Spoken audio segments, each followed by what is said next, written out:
So I was once in a Bible study, and the particular topic of conversation this night was trying to reconcile the notion that Jesus says to give to the needy, and then driving in their cars, the people were discussing, driving in their cars, coming to a stop somewhere or what have you, and then there being someone there with a sign, wanting money.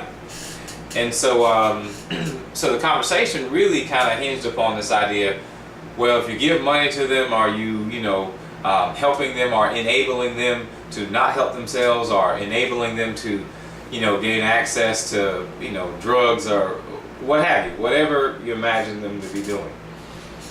Okay, so there's this. All right. So the way I thought about it at that time is often what gets to be the difficulty is people trying to reconcile the doctrines. But really, when you think about it, it would be just more expedient to go directly to the model if you're a Christian in particular.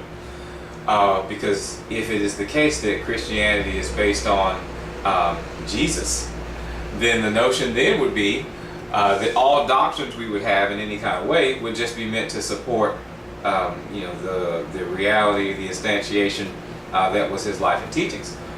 Okay, so what we then have to do is imagine ourselves driving in that same car with, Jesus sitting right beside you in the front seat. Now, don't imagine, a guy in a toga with a red wrap, with a particular kind of beard. Don't imagine that.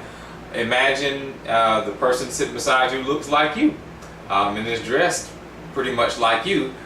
Maybe minus some of the adornments, who knows, right? But let's just imagine this. So he's sitting there beside you, or she is sitting there beside you, however it ends up being that you are. You're driving along, and then here's the person. Here's Jesus. And so then you're saying, hey, I want to, give some money.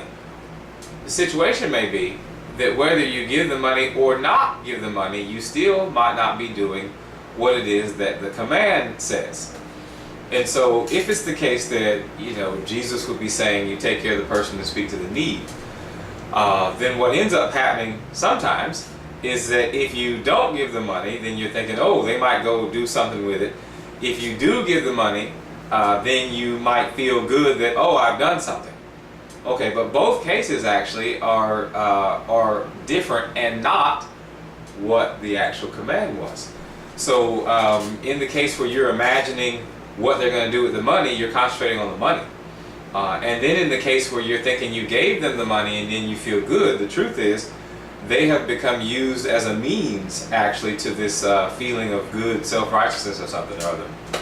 So it seems then speaking to the need would actually require you to talk to the person and understand them as a person and find out what's going on and what's happening and all that kind of stuff. And so that would require us to, as humans, definitely as Americans, to talk and discuss things a lot more and not see people so much as things. And so if you imagine this thing, there's this homeless thing standing here. If I give this homeless thing some money, I earn some points. As opposed to saying this is a person, maybe things have gone wrong. Maybe they're, addicted to the concrete, as, the slogan goes. Or maybe there's something that has happened you have no idea. And maybe you wouldn't be able to do anything for them or fix that idea or what have you. But then, but doing that, and not just in those cases and others, would then be more following the command. Because you can imagine if you're driving along and then you say, oh, there's somebody who says they're hungry. They have a sign that says, I'm hungry. And Jesus is beside you. Jesus says, hey, that guy has a sign that says he's hungry. And then you say, yeah, but I don't think he really is, Jesus. What do you mean he's not hungry? He has a sign that says it. Well, you want to ask him? It's a scam. He's not really hungry. And then Jesus says, well, you look at his feet. Would you wear shoes that look like that? Your toes coming out? Well, it's all a scam. He's wearing shoes that are not that way so that he will pull on my heartstrings and make me give him some more money. Yeah, that's an interesting dialogue to have, right?